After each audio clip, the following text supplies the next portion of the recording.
Good morning. Everything is so. We're going to the presentation. Wrap up a little bit what we've seen so far. First class, or what we've seen so far from the point of view of the mathematical used way that we've modeled some of the processes that we know happen in cells. So first class, so mass action, right? And in particular, we use the example of type of.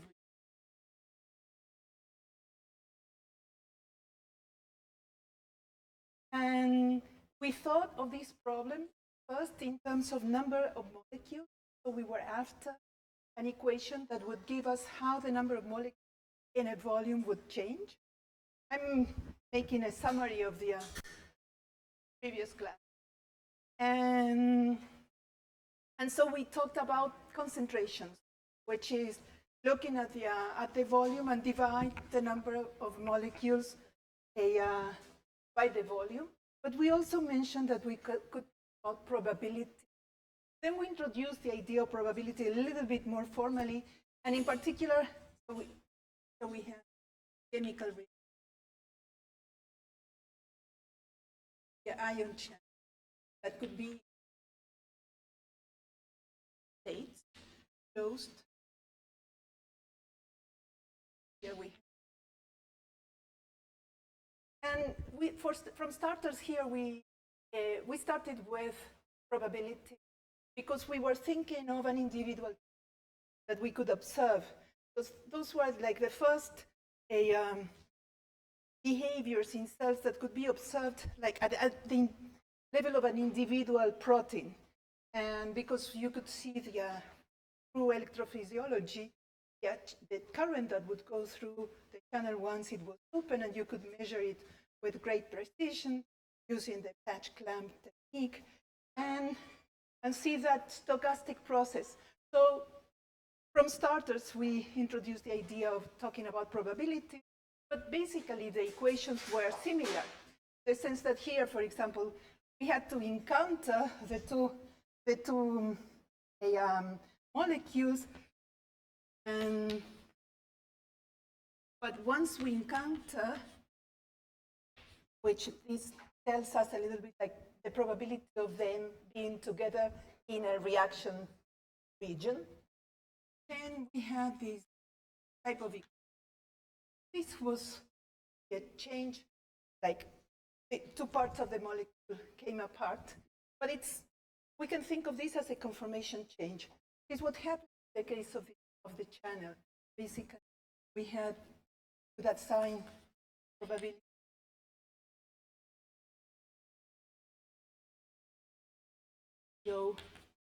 Probability.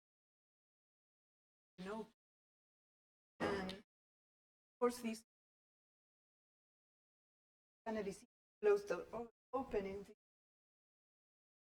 So the equation for the probability of being closed was, we could write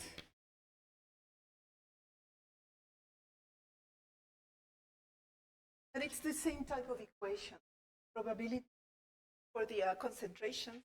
And now with new, we're able to see what happens with molecules using microscopy at the level of single molecule. You can also look at these type of things at the single molecule level and observe this.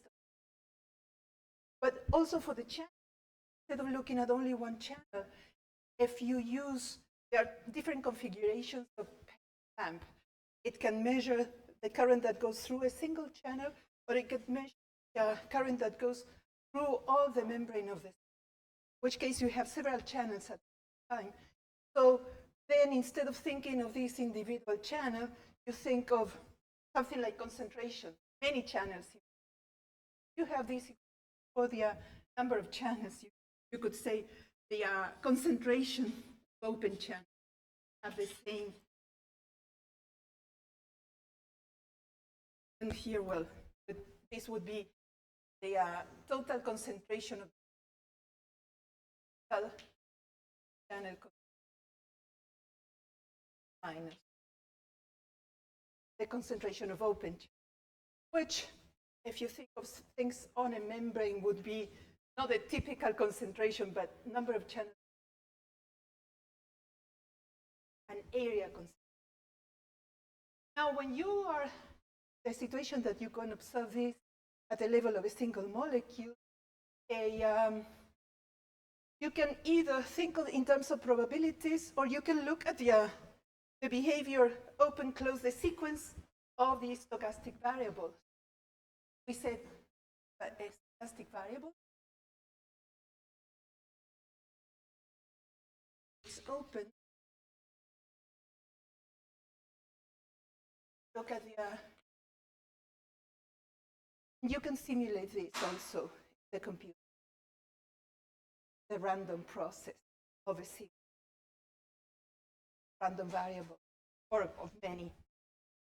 Then put many of them simultaneous. One of them will be open at a certain time, another will be closed, and then count how many you have open. Yeah, the dynamics, how it changes. Now, when you are in the case of observing a single molecule, you can also compute other types of probability. Just the probability of having a channel in a particular state, equivalent to looking at many channels and see what's the fraction of channels that is in a certain state at a given time. Give us an estimate.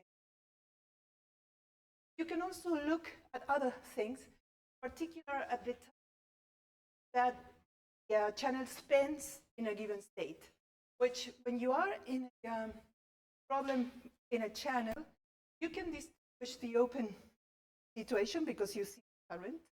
The closed state, you don't know what's going on. Several states making several conformational changes.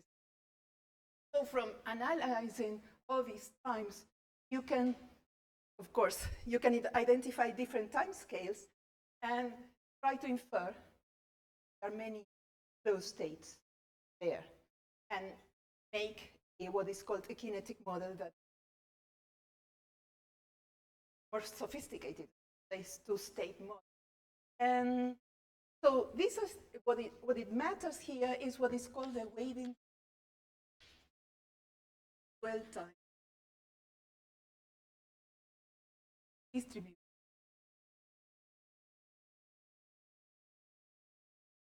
In this case, the time that you have is once gained, for example, closed, typically how much time will you be? So it's how much time you spend in the closed state. But time is continuous. While is discrete, is it closed or open?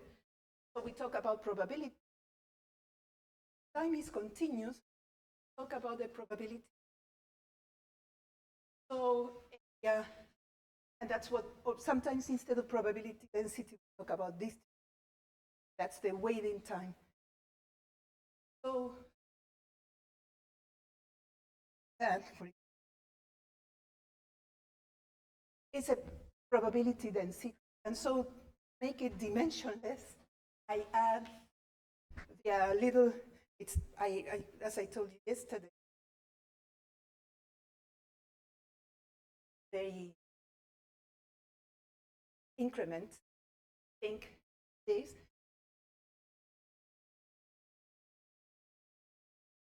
that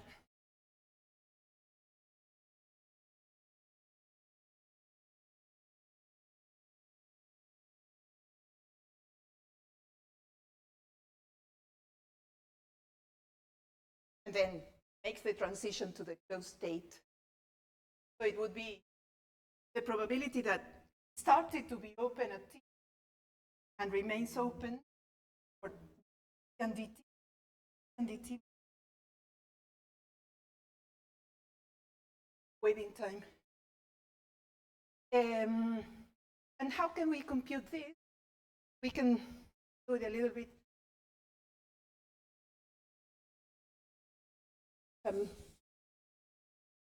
simple calculation.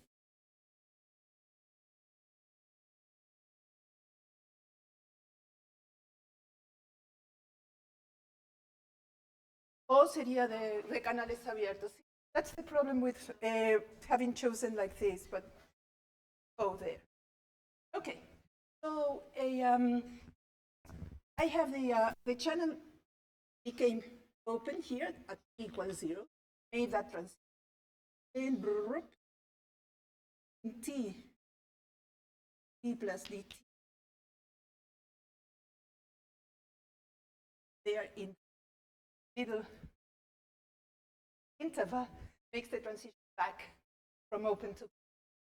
And so what I do is I take this interval, divide it in little t, in little dt. And so it's going to have n of little dt. And the probability that it remains open all that time is the probability that it's open the first.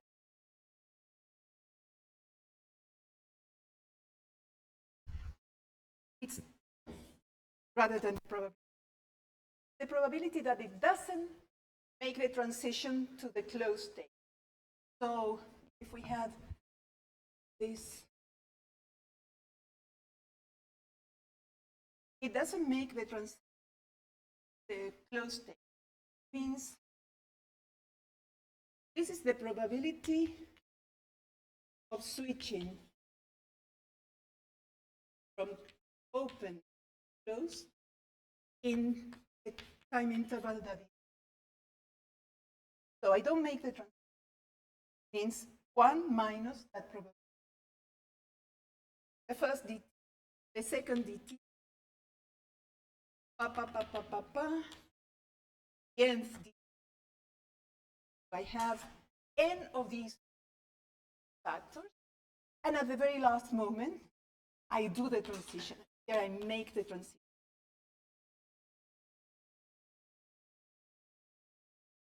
So this is the probability that it makes the transition between and t, that it makes the transition for the first time since t equals 0.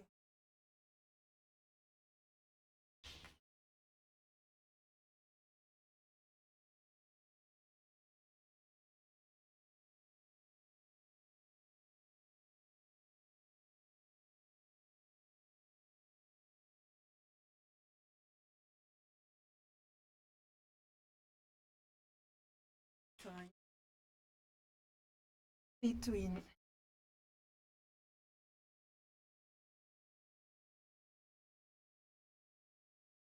and so what I have here, I have n of these factors.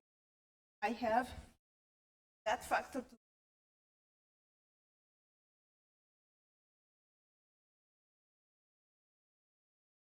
that factor to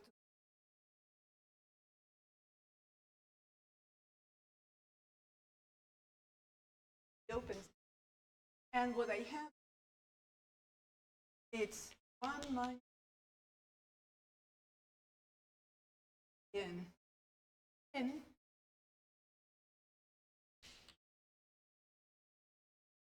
d.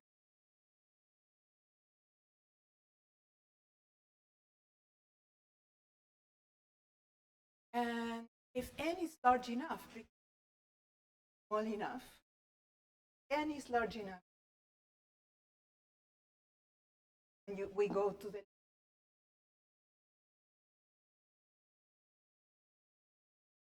it's, what is it?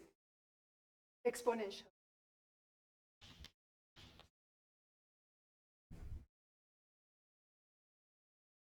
Oh, and I forgot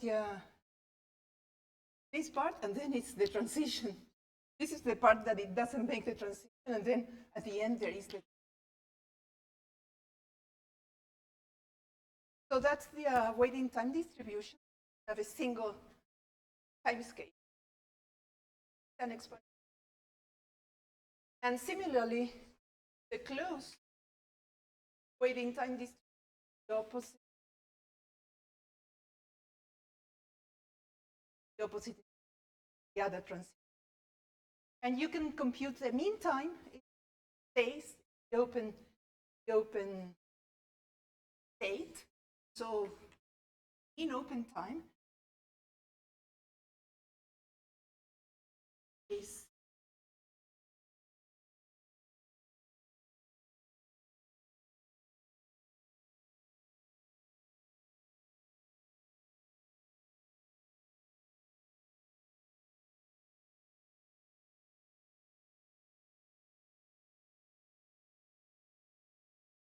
that's the but here I am doing only the first we can see if I gives me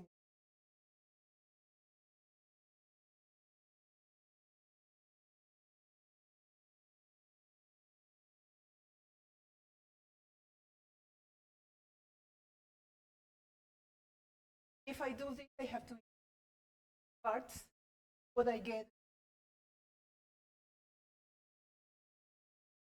That's the open time. And similarly closed time. And I can compare these means with the stationary of the states.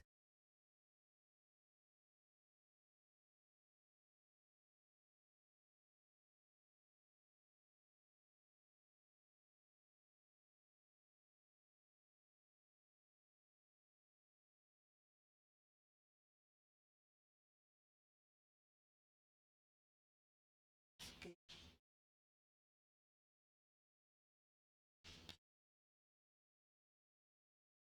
What happens, I start with a certain probability.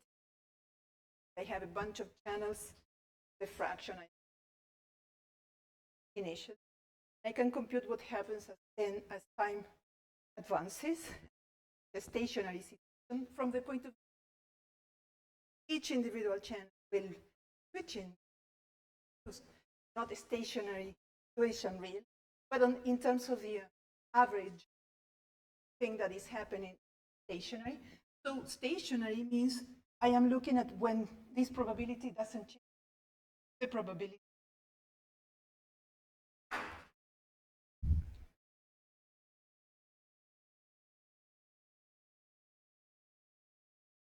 Which means A prime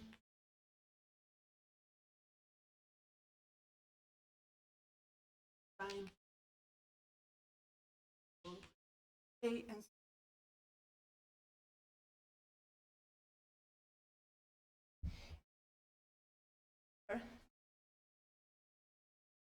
with a this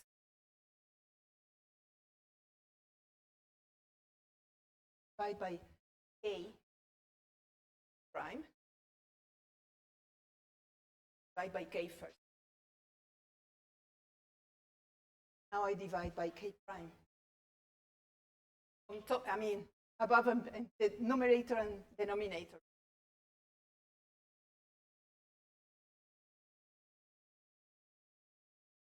And what I see that I have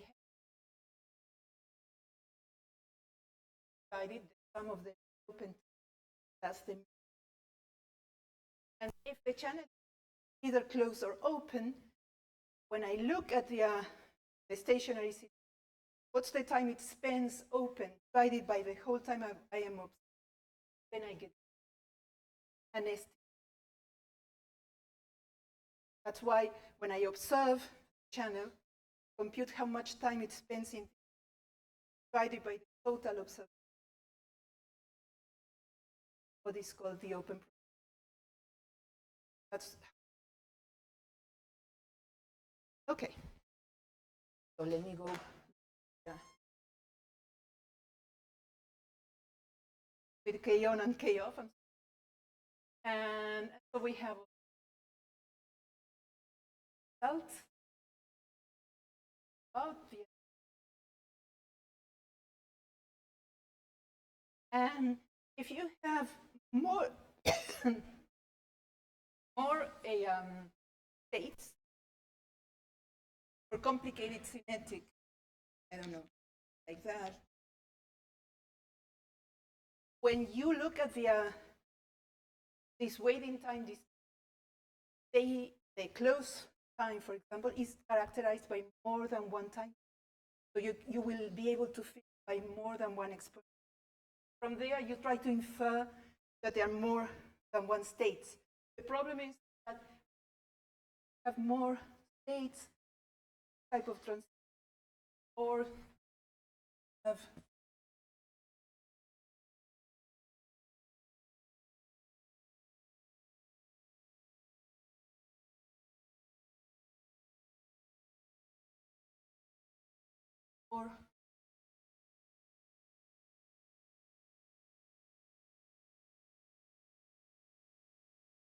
or you have other type of the kinetic mode,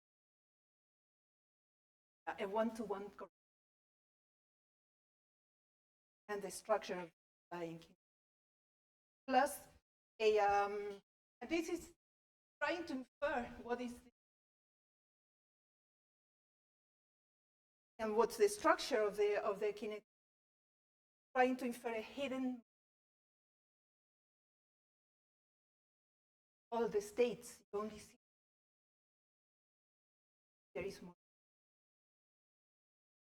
Anyway, so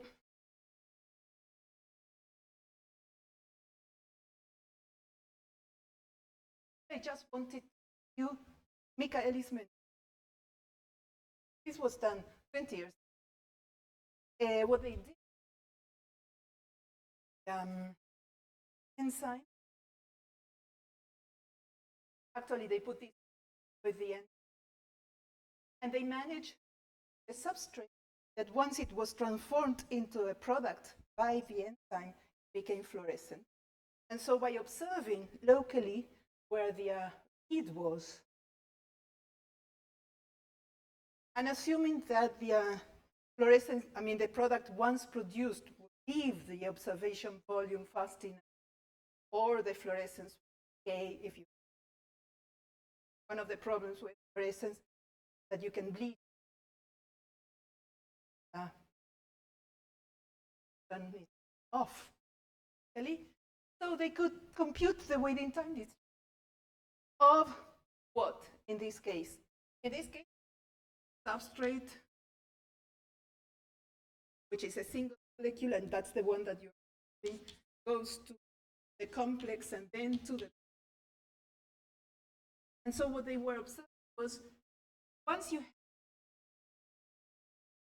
see a spike in your, how much longer you, well, how long you have to wait until you see another fluorescent spike. So the waiting time distribution, successive productions.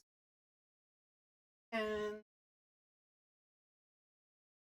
oops, what the thing, I have it, oh, I forgot to include that. Because I had it in a separate presentation, because it was, I forgot, well, I'm sorry. But so they observe waiting time distribution that was in a log, not log plot, that it was exponential depending on substrate concentration, on substrate and exponential model, but then, and they try to figure with many times. There is an alternative. How often substrate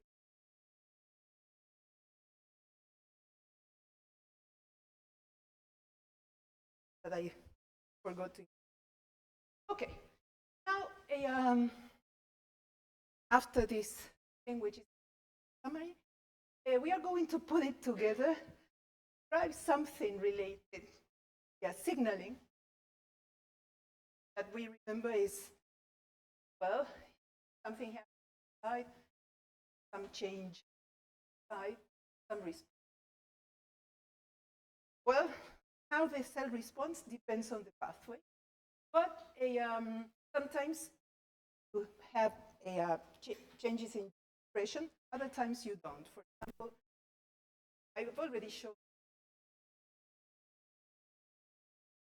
muscle cell, by the muscle happens with changes in membrane potential that eventually destruction of the muscle. And in this case, there is no change in expression. A response created by other messengers. But in cases, there is changes in. This is a system that is used quite a bit. Is yeast that, depending on the condition, doesn't have yeast. If you have enough nutrients, they divide.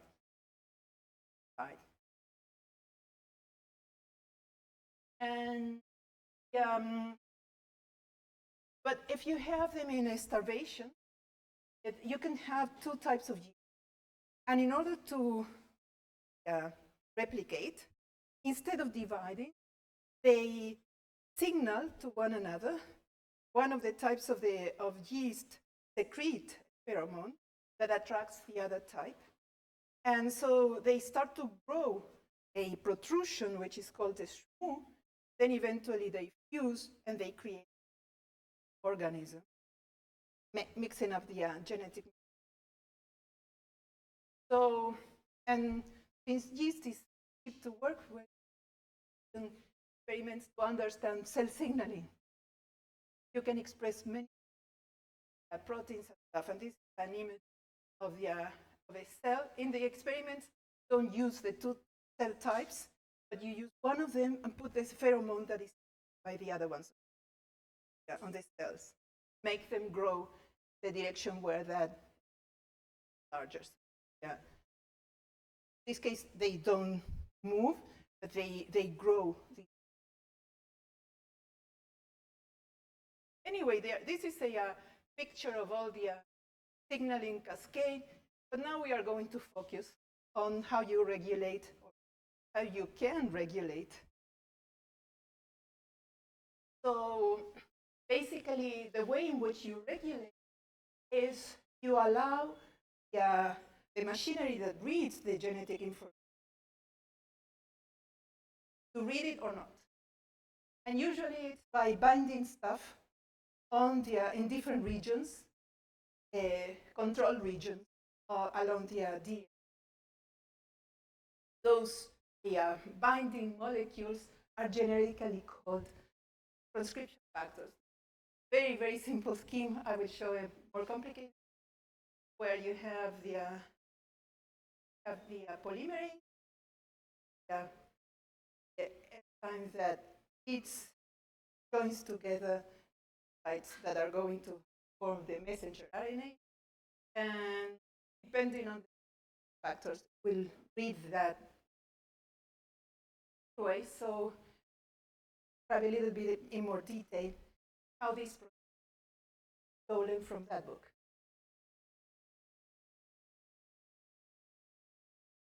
Oh, okay. So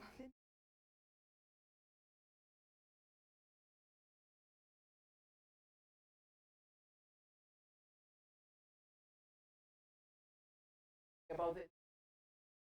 So basically, we have DNA double strand that has two complementary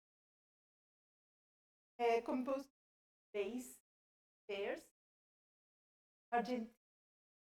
Well, I don't know if it's still used to remember how to match the of some tango famous. Usually, you don't put Carlos Tango 80. And in that way, you remember who you match with whom. Anyway. So this is called the central dogma.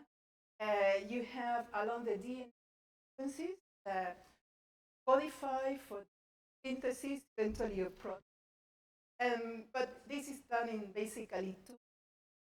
And so you have first the RNA. DNA is made. Then you translate it, protein. So these are genes. When a gene is expressed, part of the nucleotides transcribed. That will become this transcription. Yeah, RNA has some different DNA, not only that is single-stranded, but T.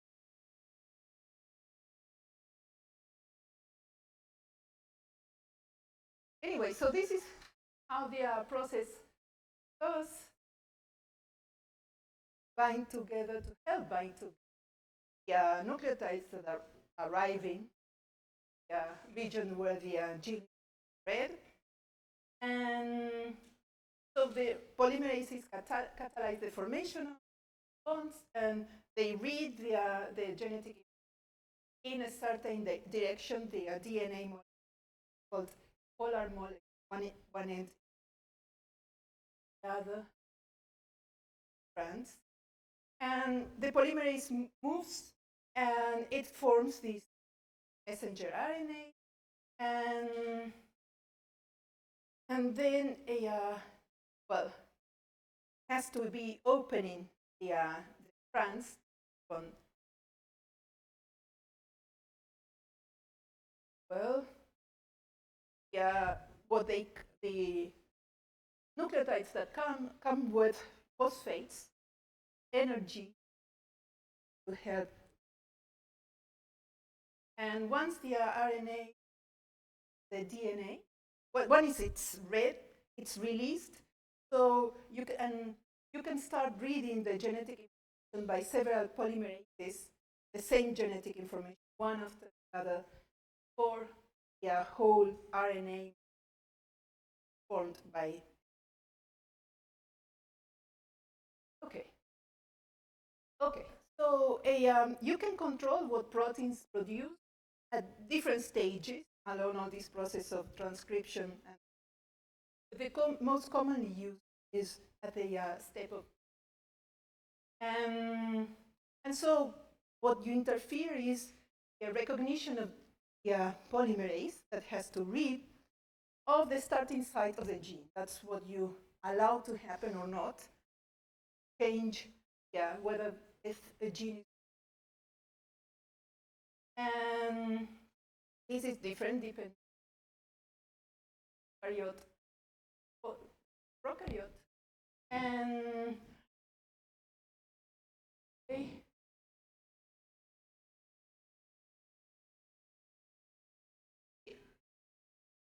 so in bacteria, the way that you recognize is something that is important, subunit of the polymerase that recognizes sequence that is called the promoter, that is nearby where you. And well, you can think how you see the promoter, which is a sequence in it, because outside of them gives you a hint of what's inside, double helix. Anyway, and also the promoters, which are these genetics that have to be recognized, they have some characteristics that tell the polymerase which of the two strands or in which direction they have to read. Positions the polymerase the right orientation. The eukaryotic cells, the thing is much more complicated, all because DNA is bound to a bunch of proteins packed, sort of shrunk. They start to have these chromosomes, everything like that.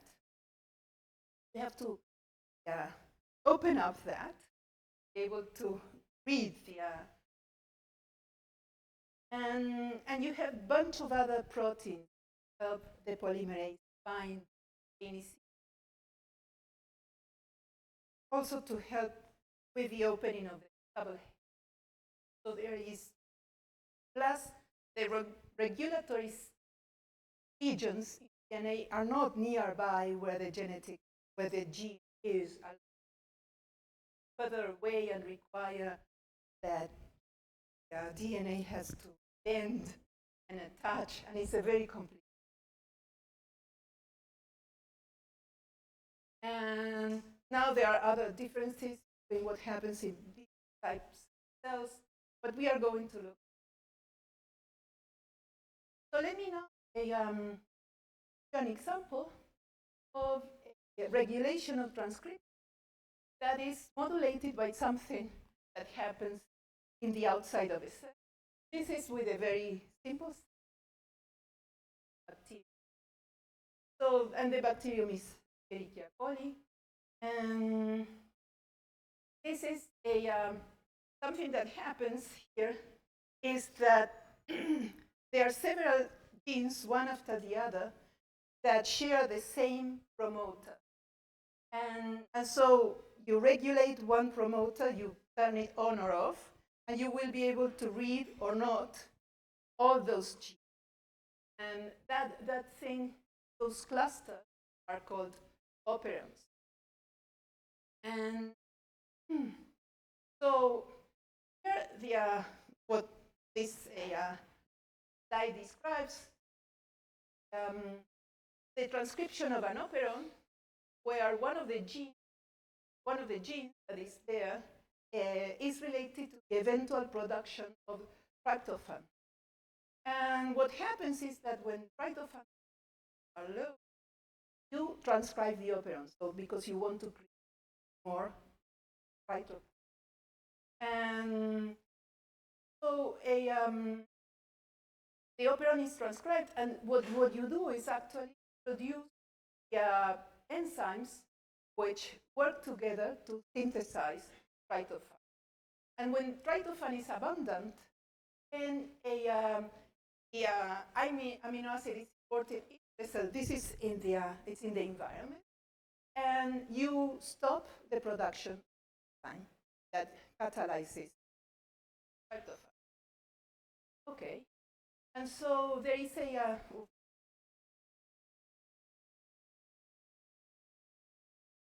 so how this is regulated? When you have tryptophan, it binds to the what is called the tryptophan repressor, which is a protein that changes depending on whether it has tryptophan attached. And so depending on its conformation, tryptophan will bind to, will act as a repressor, binding to the promoter, preventing the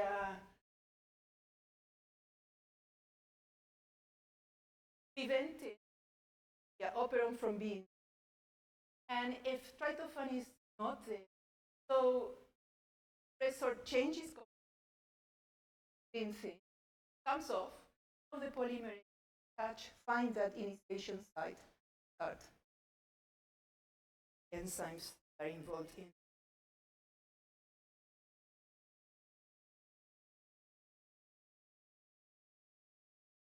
Now this repressor is always there so that it can respond rapidly to changes in the outside concentration. Now this was turned off the. So sometimes it also can activate. This is more complicated because the combination of signals. So here there is an activator that is called CA that in order to be able to bind to A and help the reading of it, it needs to bind something else, cyclic AM, like ATP, but instead of phosphates, one.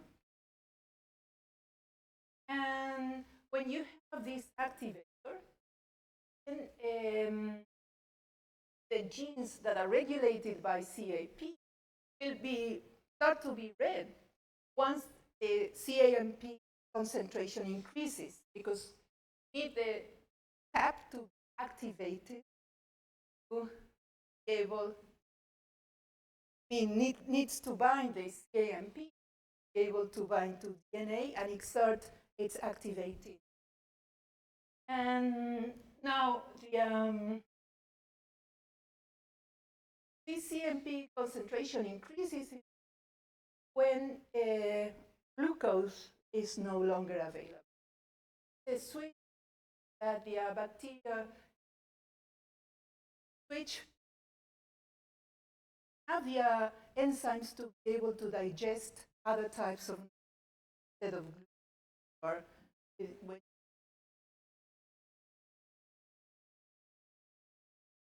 So, example studied quite a bit, lac operon. And what happens with the lac operon, as I do, it's an AND logic gate. It's two things to controlled on one hand by a repeat, and then by this CAP activator that is going to be able to work once you have cyclic, which this is when you don't have. And so the lac repressor turns off, as we saw the previous repressor, when you don't have lactose. It turns off, turns off the operon.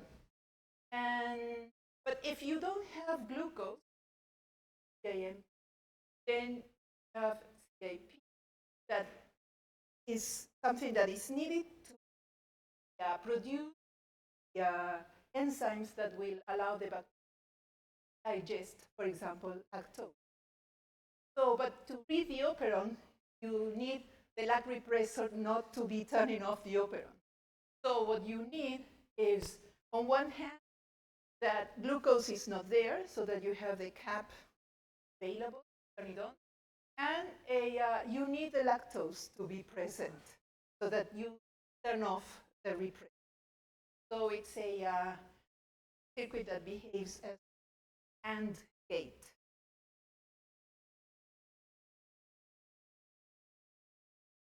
A model that is based in terms of probability, in terms of equations. So it's putting these well, you can think that they are equations, and it's a minimal model here. Lac operon.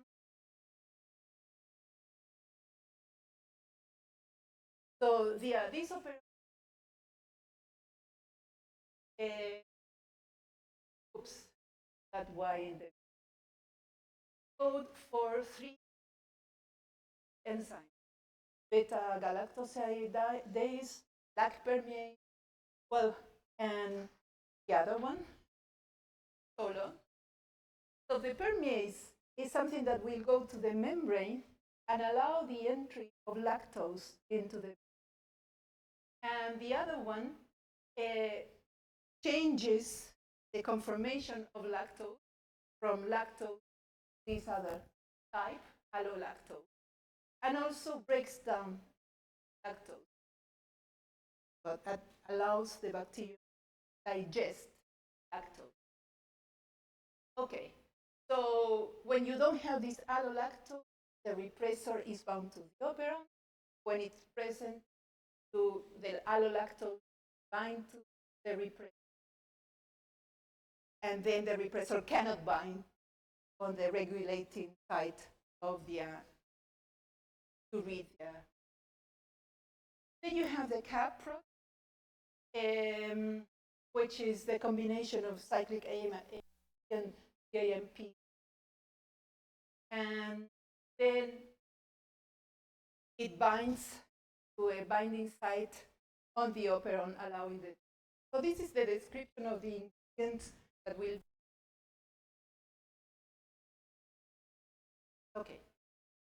So there are two types of feed. One is a positive. Allolactose prevents the binding of the repressor. Then there is a negative, which is how the extracellular glucose controls the level of CAA, controls the level of cyclic acid. So the model, which is the repressor, that can be states, activate R star, or inactivate by binding to this allolactose. So this is like, well, I did, but the first chemical reaction we no, but we did two. So this will go with A squared. The operon can be in states, depending on whether it's bound to the polymerase, so in allow the transcription of the gene, or it's bound to the repressor and it's activated. In its activated state, R star, the repressor activates. So go to another state in which the gene is not transcribed physically. And then you have the equations for the probability. Just saw. Here is more like the probability state bound to the transition. Put this.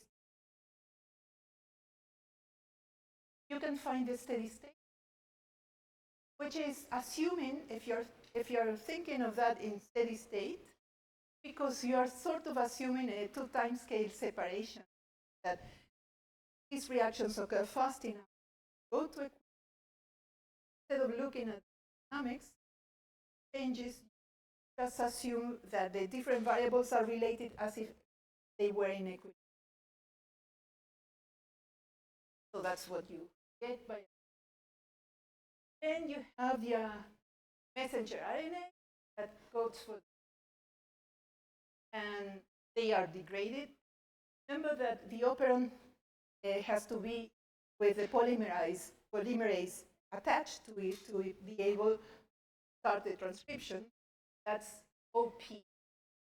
So this alpha M would be the rate which you produce messenger RNA, and you need the operon to be OP times the probability that the operon is in this state that allows transcription.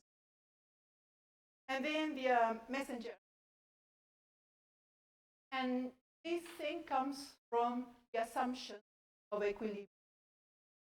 Like it's not Michaelis-Menten squared, but it's very similar what we saw yesterday about cooperativity with an one that it comes from solving the local equilibrium.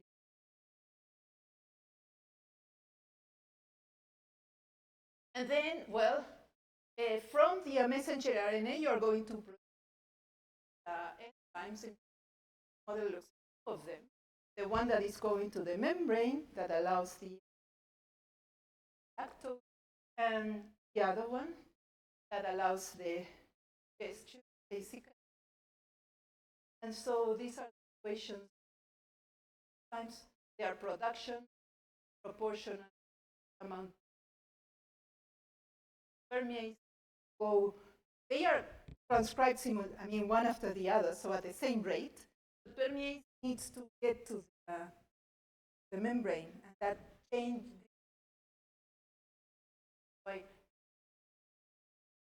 Then they are degraded. That's the. And finally, you bring in the lactose from the extra with a rate. Here, look at that. So you're assuming that the extracellular medium lactose binds, permeates like a Michaelis-Menten thing, and you assume it's in equilibrium, and that's why Then you in, and L is what you have inside.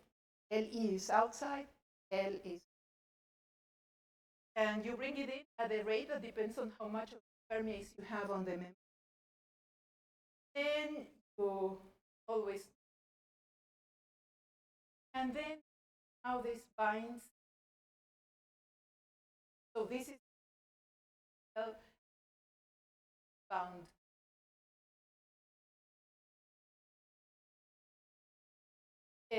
And then, well, you convert the L into allolactose. That is one that is called. Okay, so here have all these, and what they do with the equation, they try to find stationary solution of all this set of equations. And here they are plotting two of the, you have several variables of the problem. And here what they are plotting is LE is the extracellular lactose, not a variable of your problem, it's a parameter. Assume it's a certain value. And then given that level of the extracellular lactose, you try to see how the other variables adjust to that value in equilibrium. And so they are plotting the equilibrium of this allolactose. And what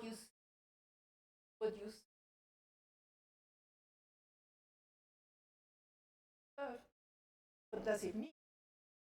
Where the dotted points, they correspond to situations of equilibrium.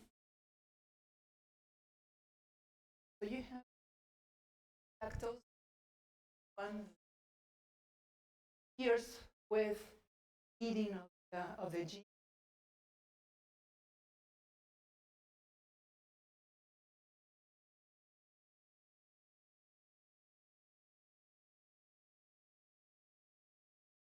So I am here. There is no allolactose. I start to grow and the allolactose. And so I am on this, which is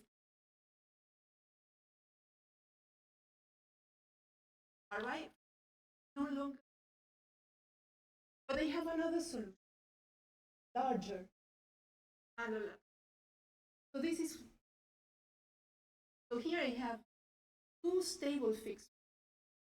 Here I am going, depends on what's my, if I had started from here, it will be less there is some what attracts the point and go to the. But once I cross this, I no longer have, I only have that. So that's this I could, in terms of, if I go the round, started with very large internal lactose. Wait, at some point, this one, instead of this table, I hope I forgot. I call it, according to this, very simple. Then it does this way. So they an example of a genetics. Now, what this model does not describe, doesn't show any stochastic differential equations for probabilities. But now you can observe transcription at the level of how you are producing messenger RNA at the single molecule. And you can observe this stochastic. In particular, you can observe that transcription occurs first. So that you have and then silent, silent. Very stochastic, because one wonders how cells are able to work so much. So the study of if the people that come from biological physics, something that they try to address. So extract on the processes at work from the analysis Okay, so again, here we can think of hidden Markov models. It could be, for example, the promoter changing states, or all other processes, the arrival of factors. Anyway, so this is a possible model for a promoter, very, very simple, which let me here, the polymer, the promoter. Then the polymerase binds to the promoter, then comes the promoter bound to. But then they need to separate the two DNA strands. That's open. There you can start the reading of.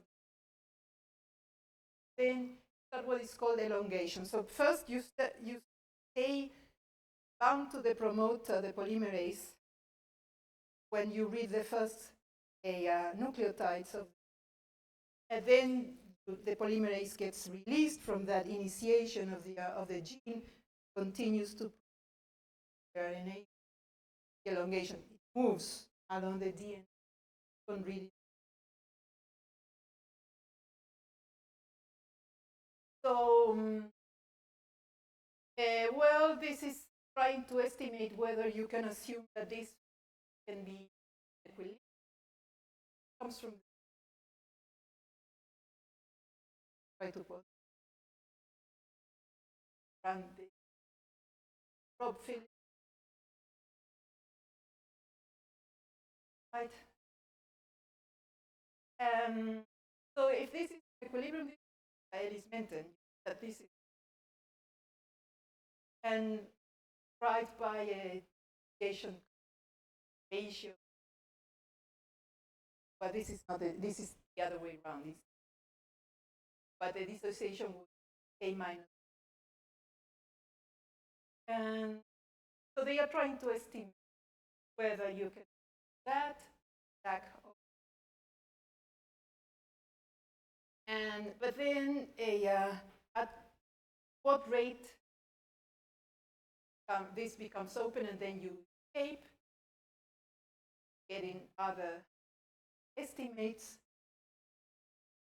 rate at which speed, and also the rate at which the messenger RNA is used. And one of the numbers they get is that one polymerase produces,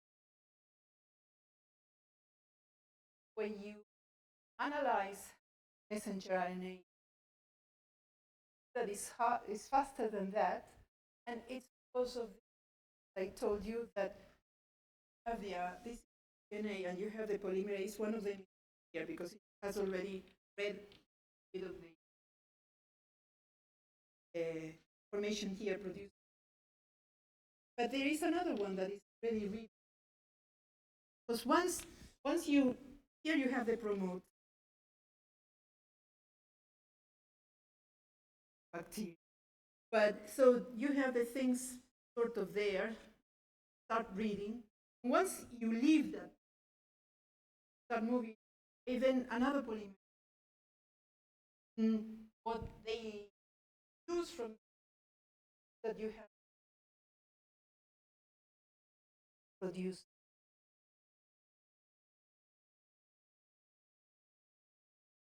Anyway, or other numbers, particular how much, what's the mean lifetime of, which is because it's everything. How many RNA?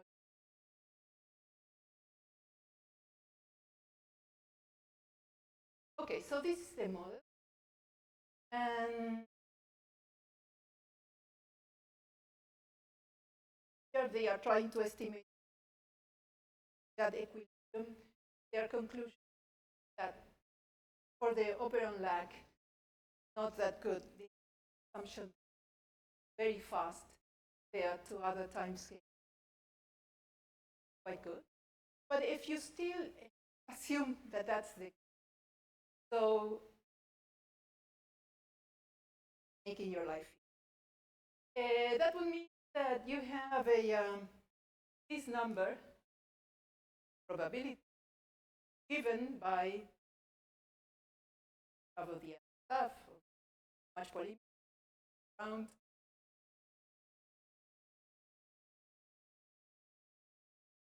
So the rate at which you are going to create the messenger RNA is going to be a fixed rate, because it depends on if you're in equilibrium, you're not assuming that is changed. Assume that is fixed. Only think of a transition that produces. So what I'm going to a stochastic description of the production of messenger RNA one by one. That's what is called a birth-death process, which is something that you can introduce. Think of if you're looking with enough time resolution so that you see increment or the changes, the number of messenger RNA molecules one by one. So I'm sorry that I took start with one notation. But anyway, so this is the idea. We have the synthesis X. But you can also move it. And L, the number of messenger RNA that you have.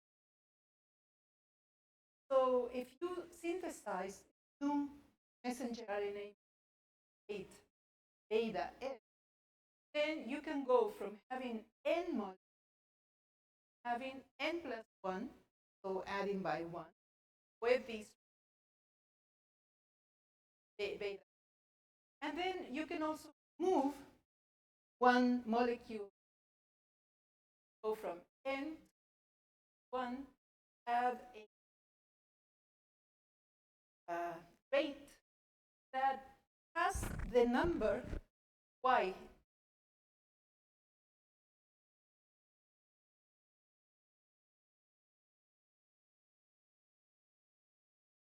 So you have a bunch of RNA,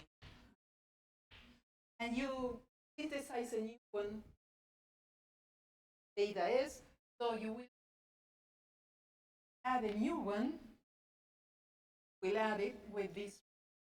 Now when you want to remove one of the rated, move it from the region where you're observing, because go in where it's called protein clearance I talks about. When I want to clear up with a rate that is K, I have L molecule. That's why I have A times, because I can remove this one or this one or this option.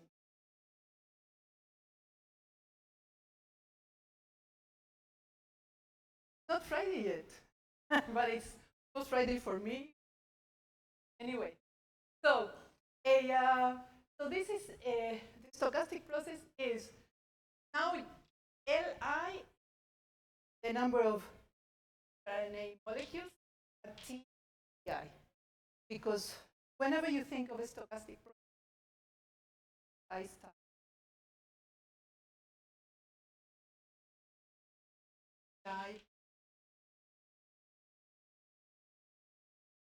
Guys, what do you think? What's the probability having a certain value of messenger RNA molecules at time I plus 1, given that I know that I had many values before? And here it's a model is a Markov model. It doesn't depend on the whole history of previous times, only on what's the situation immediately before. And so let us assume that at Ti, we have Li molecules. And so Li plus 1 can take on a bunch of different values. Well, last one.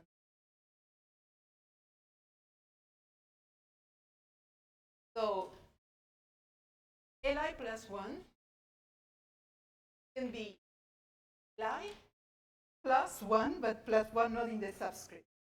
So add one molecule that I destroy one molecule.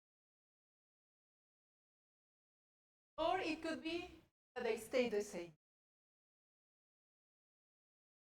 So I add, I destroy, or clear, or I keep the same.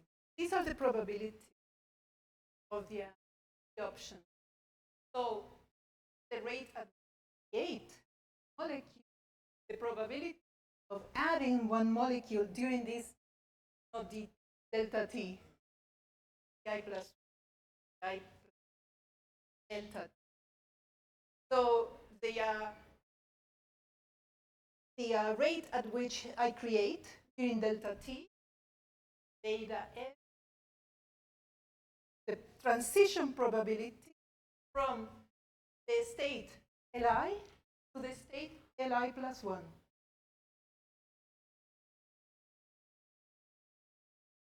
Going I plus. That's the first. The second problem, clearing. And there is where you have the Li that probability clearing 1 A phi Li times.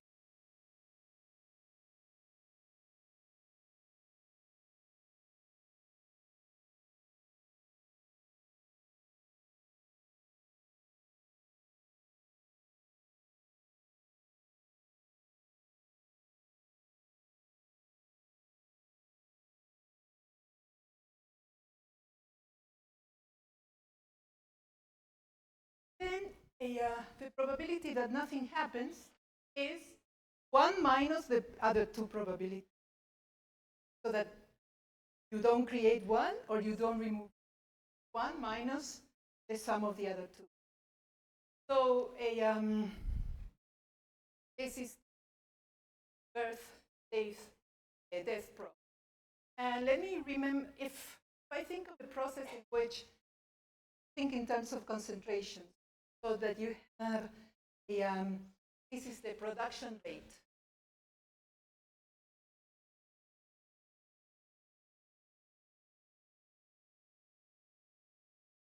And a rate of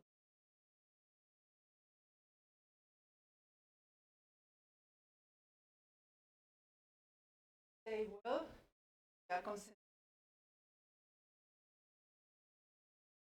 I am creating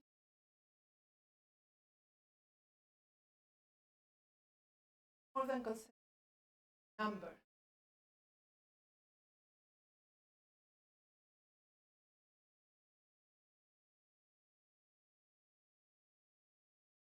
And I will remove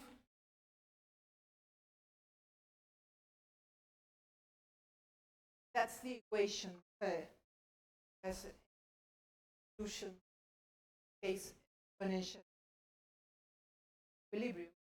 And what we can how this birth and death model compares to this, which is a mean phi.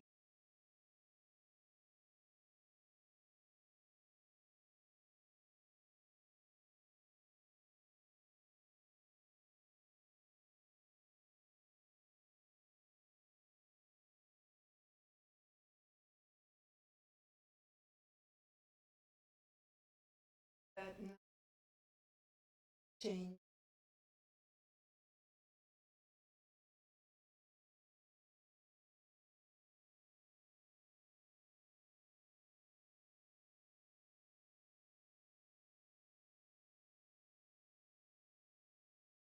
The bonus.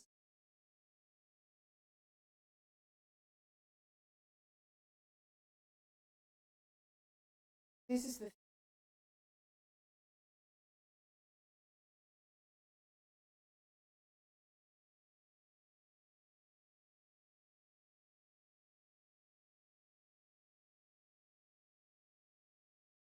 made a mistake.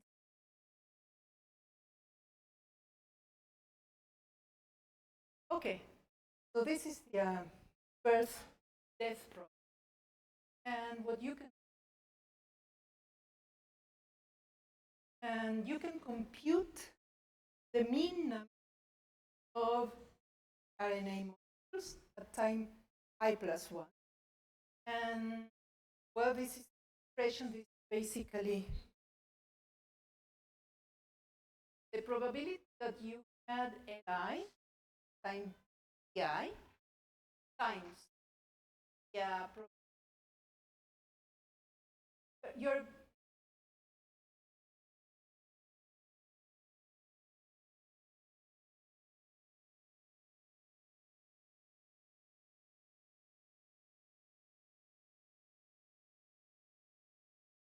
so we have the option, and I want I plus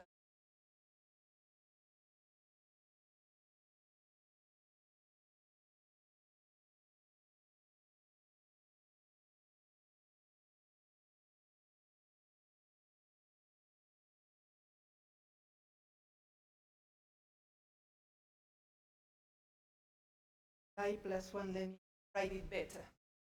So I can have Li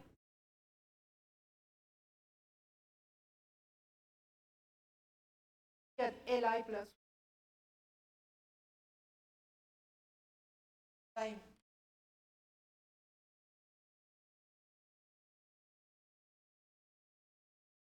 plus why I am pondering the different options on the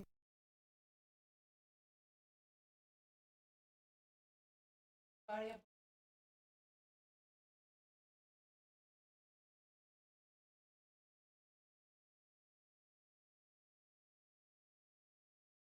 times n probability.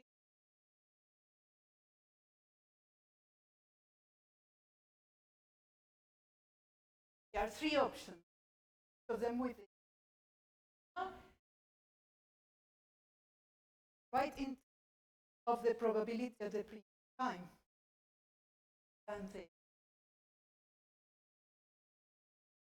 delta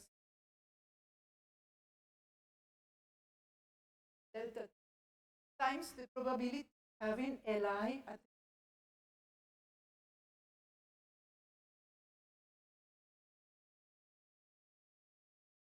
is the probability clearing up one molecule times the Li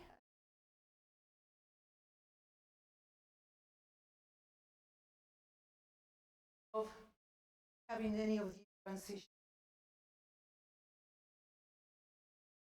One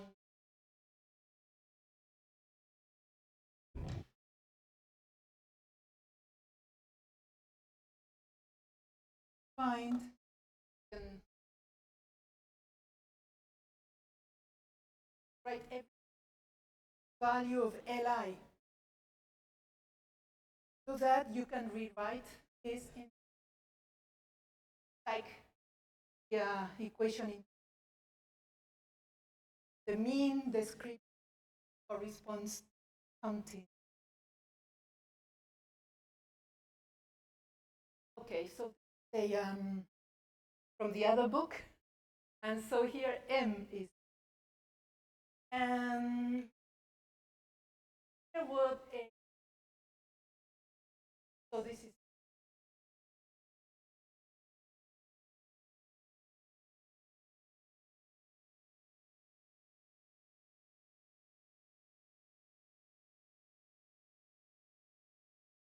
patient.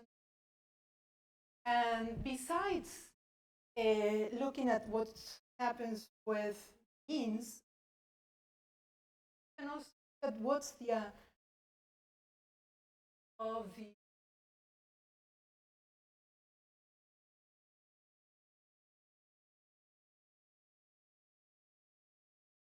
variable in the stationary. So what you get is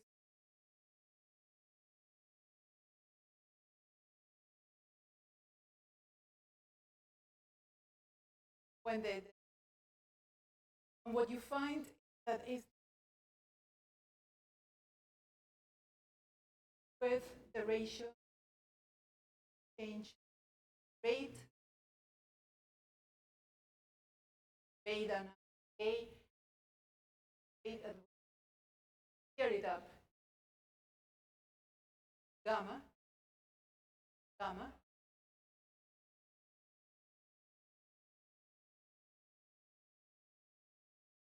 something that try to quantify the aspects, particularly description. One way of quantifying noise factor,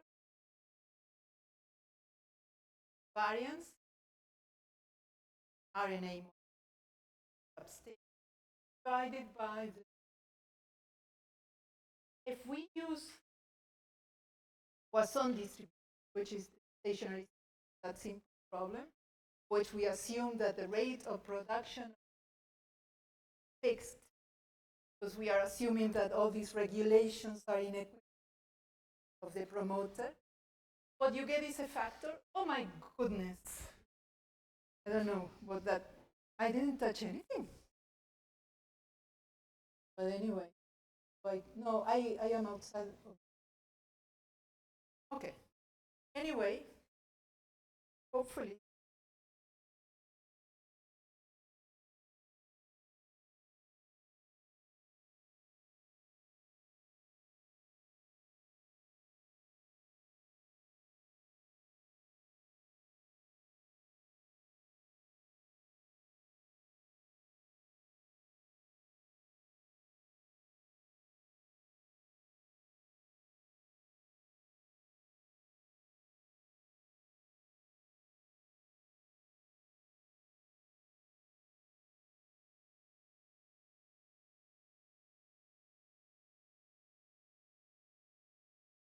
Pardon me? Oh, I cannot connect to this. Am I?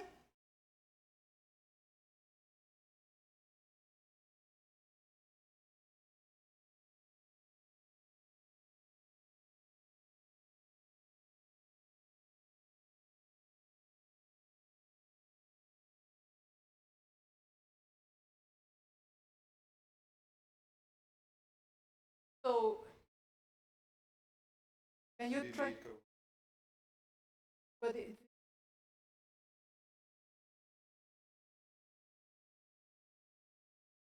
no, the so maybe I can just, do you know if this is broadcast? Because I can connect. Where is Zoom?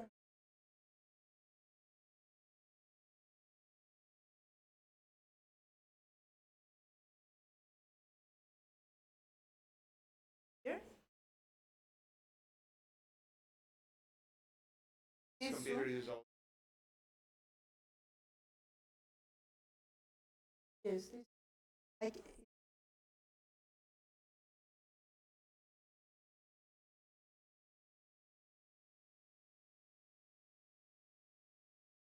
I, I am clicking on towards it. Okay.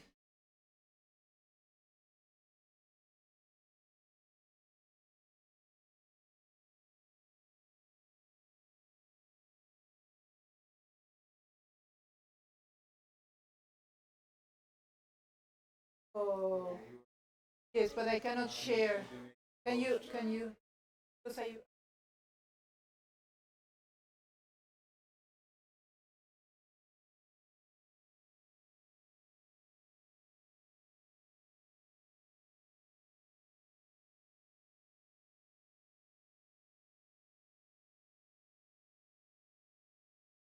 oh, okay, okay, yes.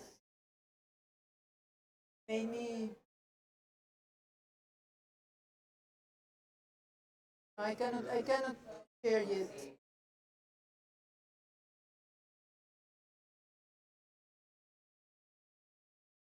Okay, wait, so, sorry about that. A, so basically what I'm telling you is that by looking at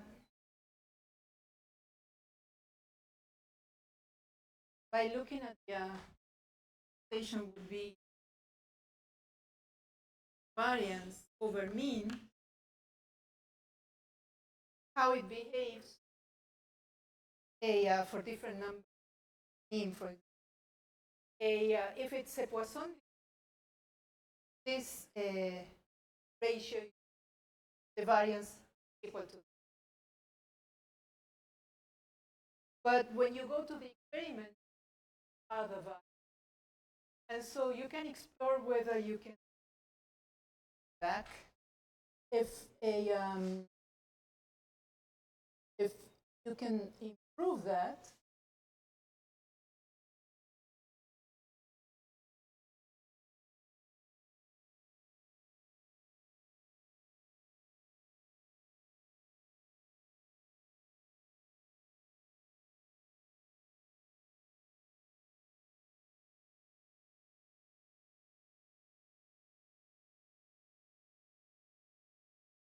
Yes, I do have.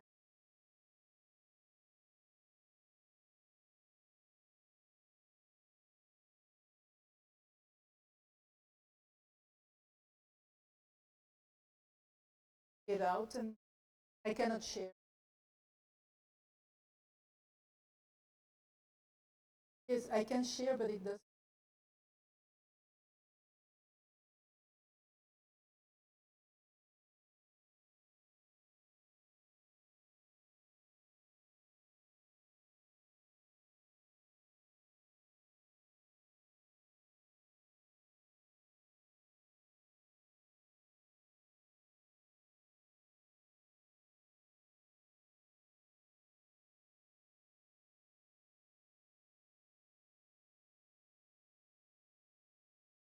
Maybe go out and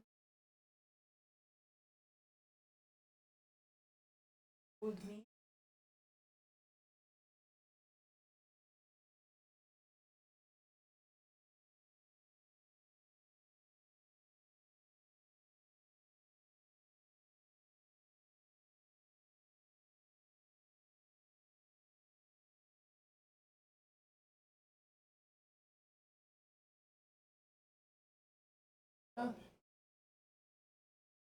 It's like another Zoom. Like if it.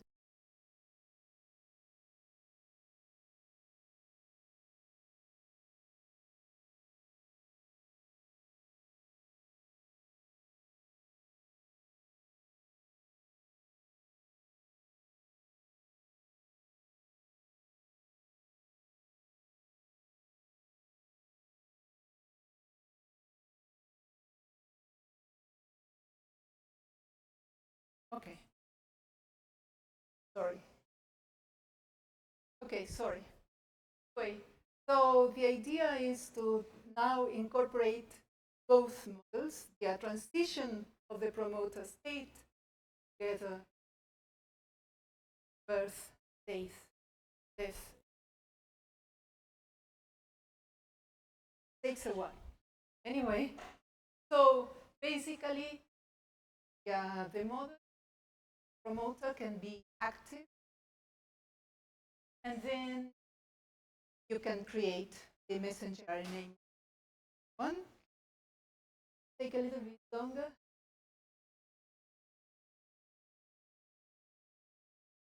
And so let us assume a very simple model. A promoter can inactive or active. When it's active, it can synthesize at the rate A and removed at gamma. And what you can you would have like a joint probability between the number of RNA molecules and the state of the promoter. Instead of writing it that way, the book finds two separate probabilities. Probability for the number of molecules given that the promoter and the probability when the promoter is high. And how do you write down the? Then P sub I is when the promoter is inactive. If you're inactive, you cannot produce more messengers.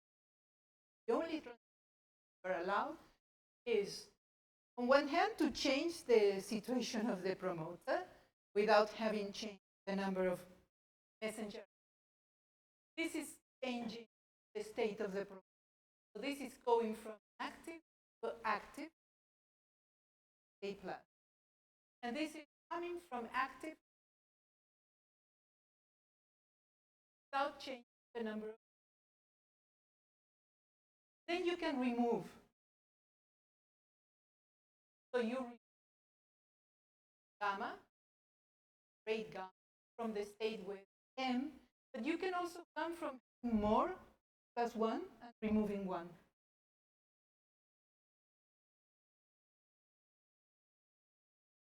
And the other case has more transitions because you can create new molecules. Basically, you have same first transition, so coming from coming active, vice versa. Then what you have here, you are active and you create RNAs. Moving to one more. You can also increase probability you're coming from M-1. Then you remove one messenger RNA molecule, and so here you remove one messenger RNA molecule, but from a situation where you had one more. So incorporate more probability. Anyway, so this is, guys, some calculation and compute all these numbers, and they found the expressions for some numbers. They computed Escherichia coli agrees promoter. Okay, and different regulatory factors. So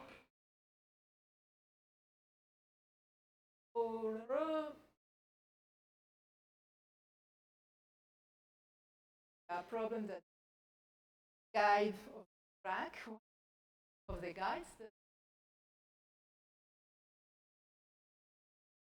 So wrap up here a little bit what the lectures focused on modeling process.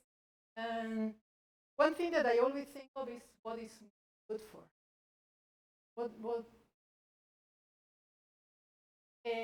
So I quote here things that are in the books that I use today. Mostly, one of them actually is Albert's. So the two physical biology.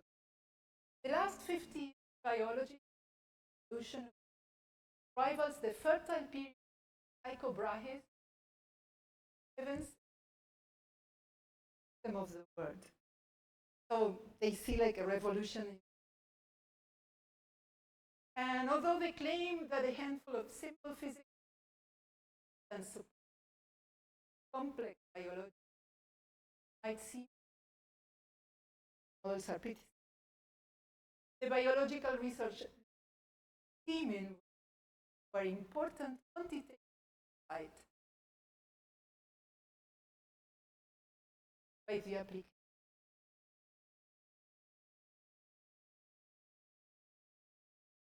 Physical model of living inserted. What is? This is the figure, the code, you have data, formula, you have pictures. Usually that book uses a lot of mechanical words, narrative. So the figure represents the models with 4 different modes. Model is description of the word, demonstrate particular features investigate specific questions about. That's I think. Really, but modeling can help us find what features are necessary to gain certain behaviors and why some things. It can also guide the construction of useful artificial inspired in biology. But now he also asks what makes it, and that's more fun too. But like any other, can miss if pushed far one click. And so my point of view is once you have questions, you can decide which.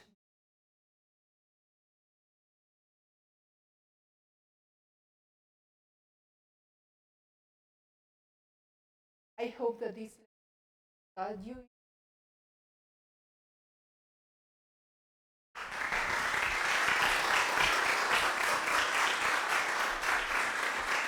Okay. Okay, so now we have the coffee break. And post today they switch, now they switch the new poster. You already switched? I don't know. Good.